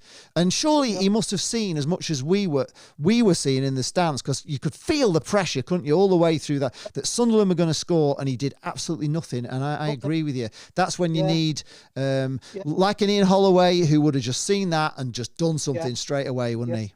You know, even Critchley, well, maybe not, but I used to think Critchley was a bit slow on his substitutions as well. But it was crying out for something, wasn't it? To match him up, and we didn't, did we? No. I mean, a lot of the time you sat there at Bloomfield Road just waiting for the opposition to score, because you know it's coming. Oh, yeah, exactly, yeah. They're thinking, they're going to score, unless we change something. Yeah, and we don't. No. But surely the board can see that, or do you just think... Do you think the board see it, and the fact that they've signed this guy on a 4-year contract, they can't afford to get out of it, and they're just going to have to suck eggs and just stick with it, no matter what, no matter how bad it is? Do you think if we'd have not given him a 4-year contract, he would have been gone by now? Because I do. Without a doubt. I think they'd have potted him weeks ago if he'd have been on a 1-year contract, he'd have gone. They'd have paid him off. If we do go down, it'll cost us a lot more than paying out his contract. Well, we don't know how much his contract is, but it will be. Well, it's an immediate $5 million, isn't it? Because we won't get the $5 million from being in the Championship. But it's not only that; it's season ticket sales, club shop sales, corporate hospitality is going to go down, sponsorship's going to go down. All these blooming bars, these Heineken bar and the Moretti Lounge, all that not going to be full in the League One. Who cares going in League One? Unless you want to stay warm. There's going to be not as many boxes sold. They can't charge the same prices, can they, in League One as they can in the Championship? And let's face it, they're not cheap. To sponsor Blackpool, it's a lot of money. Yeah. Because the Championship, but League One's not half as attractive. They're going to lose. I reckon they'll lose 10 million if they go down. Yeah. 10 million quid, I reckon, straight off the top. Yeah. So anyway, in sponsorship and obviously the 5 million from the Championship, and I don't think they can afford to lose that. I don't, and no. But Michael Haig says, hot from the press, he's had it straight from the horse's mouth, that keep the faith, the faith. The trouble is, we've got no faith, have we? Well, we've got very little faith left, haven't we? No, but you know what it's like. Tangerine. I know. We've had it all before. I know. We certainly have. It's just sad, isn't it? Anyway, thanks for your call.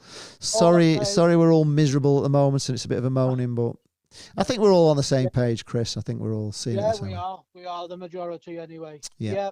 Cheers. Thank you. Okay. Thank you. Take care. Bye. Right, I think Mark Jennis is saying no leader off the pitch either. I think he's right there. I don't think I'm going to have to go soon. Maybe I can take this one last call. Hello, what's your name? You through? Sorry, we're all miserable at the moment. Hello? Hello? We're all on the same page, oh. Chris. I think we're all on the same page. Right, I can only hear myself on that one. Ian R says 2 managerial crap choices by the board. Maybe Appleton himself wants to be sacked. £800,000 for doing a bad job isn't bad. Is that what he's on? 800 grand? Can we confirm that? Is that true? Bloody hell, if he is, he's on a lot. He's on more than Critch, I think. Matthew Warren says, I think that promotion to the Championship came too quickly for the board. Probably did. Ian says, time to cut our losses now. How long can this crap go on? Paddy Power aren't taking odds on Appleton going, according to Ian R. So maybe he is going to go.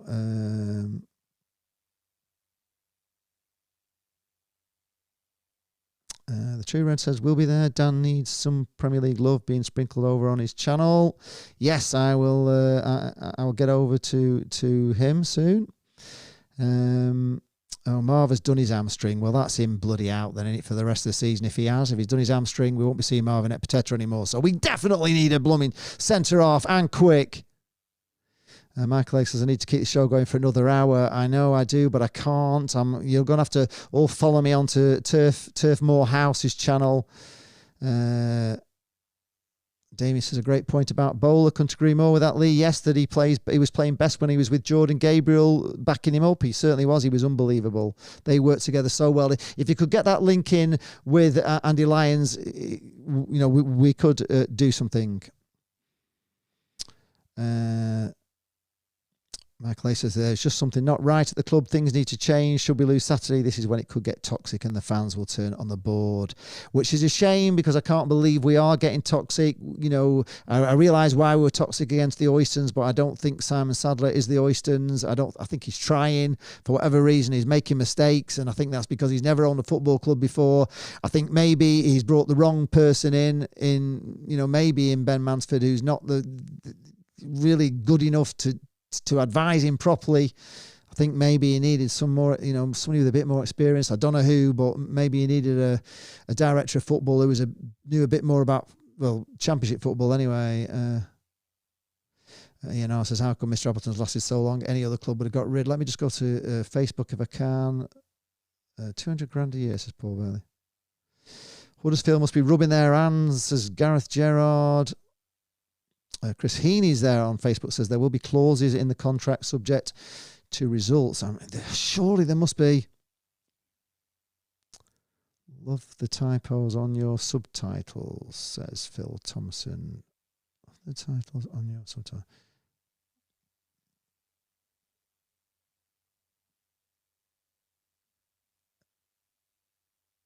JD Sherlock on Facebook says Dougal has had a mixed season this year. Games have just passed him by, then pops up with a good game, 2 or 3 mediocre games, then a good game. He's not the answer, probably not. Is Tom Tribal the answer? I was hoping he was, but he didn't play. Hannah Boo Bailey says, I work there and seeing the players leaving unhappy, it's a horrible feeling. Yes, it is. They must all be as devastated as we are. Chris Heaney says Norwich fans love Tom Tribal. Yes, they do, and hopefully he's going to save us. I mean, it's what we need, isn't it? Christopher Shaw says Connolly can play centre half. Yes, indeed he can. Right, I've got another call. Hello, what's your name? Hello, it's Gareth. Hi, Gareth. How you doing? Gareth Gerrard. Sorry, I've not been long in from work, so I'm just reading up on things and listening what's been going on. Right. Just like everybody else. Blackpool fan all my life. Yeah. Since my dad took me on as a little kid in the 60s, and it's just very concerning what's happening at the moment. I think we're all confused and shocked at what's going on and can't understand tactics, you name it. It's just going crazy at the moment. And I think just worried, concerned about our club. Yeah. Thought we're on the up, and I think we're all just worried at the moment where we're going and what's happening, I was exactly the same as you, and Jane was the same as well. We'd seen that the club wanted to move, and the Simon Sadler was ambitious, and the club were ambitious, and they were doing things like they've sorted the pitch out. I mean, the pitch is the best. It's the best we've had for years, isn't it? Yeah, definitely. They've stitched in stuff they've got across the 6-yard goal line. The goal mouths are amazing. They've spent money on there. They've spent money on, the advertising round, the fact that the tower are now decorating the way you go in the South Stand, the sponsors that are coming in. We've got 6 mascots coming on the pitch, haven't we? They're all spending money. We've got lounges that they've built. There's plans for a training ground. There's plans for a new East Stand. Everything they're doing is ambitious compared to what we've seen from the Oystons. So I thought that we were a club moving in the right direction, and I was looking at clubs like the Nobbers and seeing the mess that they were in, the hatred of the board, the fact they were the actual hate since their owners died, and I thought we're a club on the rise, and I can't believe they've cocked it up so bad this season.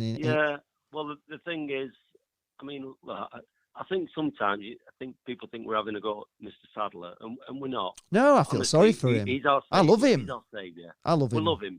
Yeah, and I'm not having a go at him. No. But I just think sometimes I think it's great being ambitious off the field, and that's absolutely fantastic. And I applaud our wonderful owner for that. Yeah. But you can't take your eye off what's happening on the field. No. And the Championship, as we know, is a bloody hard league. And it is a bloody hard. No, I work with a few Preston fans, and they must be going soft, because even some of them have said to me, "We actually don't want you to go down because we love having the derbies." Yeah, exactly. But they've been established for about 8 years. And they whinge and moan because they're sort of middle diddle. I wish we were middle diddle. Yeah, no, exactly. So do I at the moment. The trouble is, we had such a good start last season, and we were doing so well, and we were safe. With at least about 2 months to go, weren't we? We were cruising really. In fact, we were looking like playoffs at one stage until both Gabriel and Dujon Sterling got injured. I thought we were nailed on for the playoffs until they got injured. But this season, it's just been from everything in the summer, and Jane and I went to all the preseason games. We went to them all. Well, apart from the one we did a watch along on, but we went to we went to Leeds, Rangers, and Everton, and Southport, and you could see that it wasn't right. You were going to the games. We got battered by Leeds. We got hammered by Rangers. We got breezed away by Everton, and they were. I know the tough games, but you were thinking, this isn't right. And then we only bring in one player, Dom Thompson, and then we hear that Keogh's going, and then we lose Bowler on transfer deadline day, and it just was all wrong, wasn't it? You just knew the writing was on the wall. Seems to have given up on Thompson, and I can't understand that. Right, he might have had. I think he had a slip against Norwich, and Pookie went on and scored. But I mean, for goodness sake, how many Blackpool players make mistakes every week? I know. I actually like him, but lots don't like him. Lots don't like him. But I think he's a great player, Thompson. Yeah, but I think a gentleman touched on it on the last call against Sunderland. We were 1-0 up. You're thinking, we're doing all right here. The second half, it all changed, as it seems to do with Blackpool in the second half. But because they changed. They changed, didn't they? Yeah, they changed. But you sit there and you're thinking, why is he not doing something? He touched on it.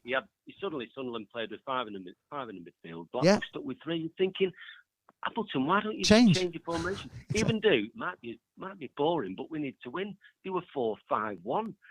Break it in the midfield and stop it. Yeah, just shut up shop and say you're not coming. I know. I'm with you. I'm totally with you. Yeah. And they'll get pissed off. Yeah. Because when they're overrunning you, it's just encouraging you. Encourage them to think, we're on it here. We're going to score. And what did they do? They're going to score. And to be honest, they could have won that game. And that's what frustrates you. It's not even frustrates you. It's what worries you, because everybody in the crowd, you, me, everybody around me was like saying, they were all shouting around me, for God's sake, Appleton, make a change. Make a change for God's sake. Bring somebody on or do something, because they were all over us. They were literally all over us, weren't they? In that second half. We're not on 200 grand to stand there with our arms folded. No, so why? That's the worry, isn't it? Why didn't he make a change? Similar to what I was saying, you weren't here before, but I was saying it was like, if you remember England against Croatia in the World Cup, they made a change, exactly right. and Gareth Southgate did nothing, and you could just see that Croatia were going to beat us. And we were so good in the first half against Croatia. I thought we were in the World Cup final. I still haven't got over that yet. And it's the same thing, isn't it? It's the same thing. He doesn't do anything. Yeah. When it's I came so from work and I switched you on, and I would caught the back end of that, and it made me chuckle because I've said exactly the same thing to people at work. I said, Appleton reminds me of the England manager. He doesn't do anything. Doesn't change things. No, he doesn't. And people around us at Watford, when we were at Watford, and we were on top. We were on top. There's no doubt about it. We were coming, and people were saying, "But it's not working." Make a change, Appleton. And they were making changes. They were, he kept saying, and making his debut, whatever he was, young kid coming on for Watford, and they were bringing these players on, and Appleton didn't make a change until we went a goal down. It was too late. Yeah. He should have been bringing Jerry Yates on. Yeah. Because CJ Hamilton was crossing to nobody all the time, and he was terrorising that right back. Yeah, well, he couldn't cope with CJ Hamilton. poor Jerry, top scorer. I know. And he must won. He's like, he may as well go and sit him in the naughty corner. You think, what the hell? I know. And he's just scored a goal, hasn't he? He's just got a goal. He scored against Forest. Yeah. Absolute cracker. So what does that do to Jerry? You know, if I was to say now, what happens to Jerry Yates when he gets a goal? What happens to him? Exactly. He gets more, doesn't he? He gets that monkey off his back, respect, and he starts scoring. Yeah. And with due respect to Gary Medine, he, like you've said, he's taped up. Bless him. I think he's a great sort of impact player. Maybe if you bring him on the sub, and I think he needs to just be on the bench for the time being. Give him a rest. Yeah. Play.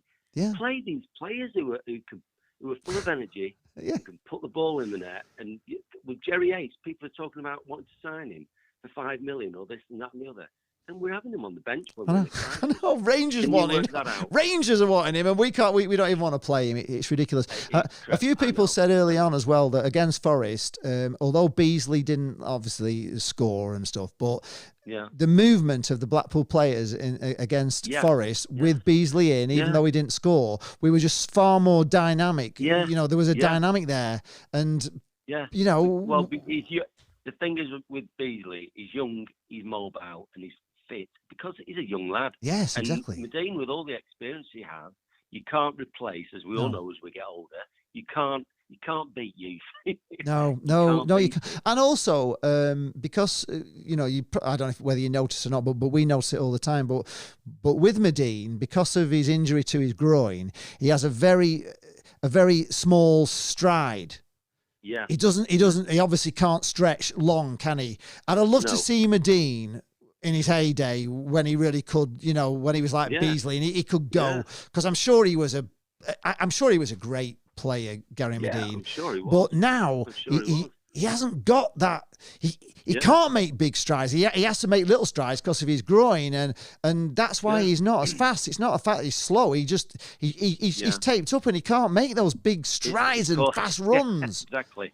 And Father Time. Beasley, you know, Father Time and major surgery that he's. I mean, how many operations has he had down there to cure his groin problem? So why are we playing a player that's so injured for 90 minutes, game after game after game? You wouldn't do it to a dog.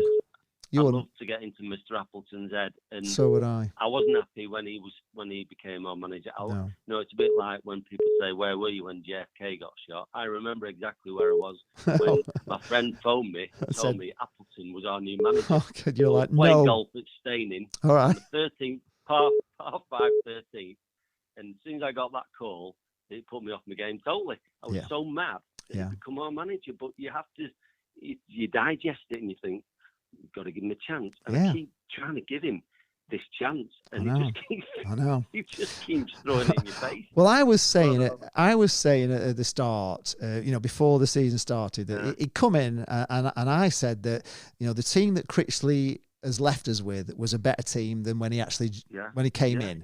So we've got this decent squad, and I said any sort of decent manager who knows his way around the Championship and has more experience than Critch should be able to do better than Critch.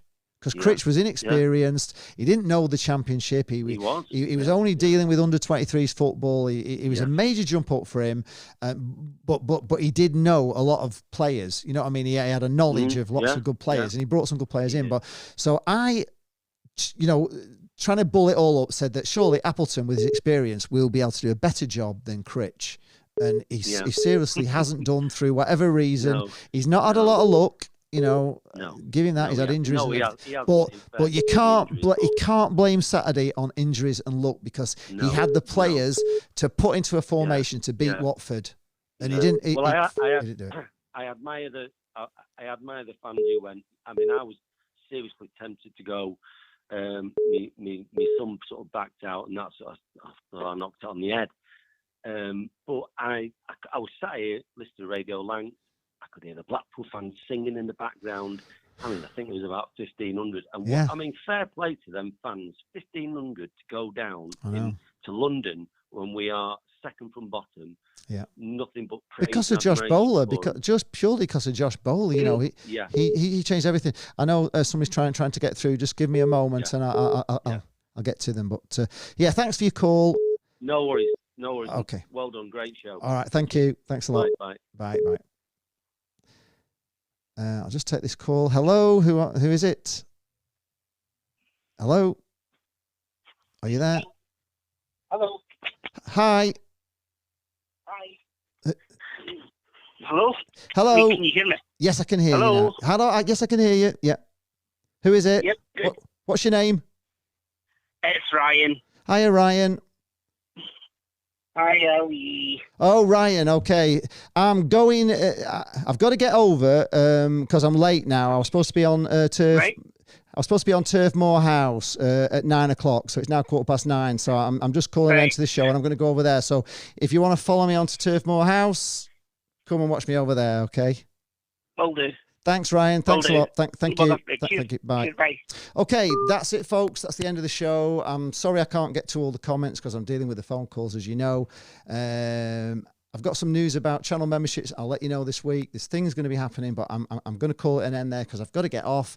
If you want to come and follow me onto Turf Moor House, please do, and stick up for Blackpool. I'm going to be getting loads of stick over there, so I'm going over there shortly. So I'll see you over there soon. Thanks for tuning in, and hope to God Blackpool win on Saturday.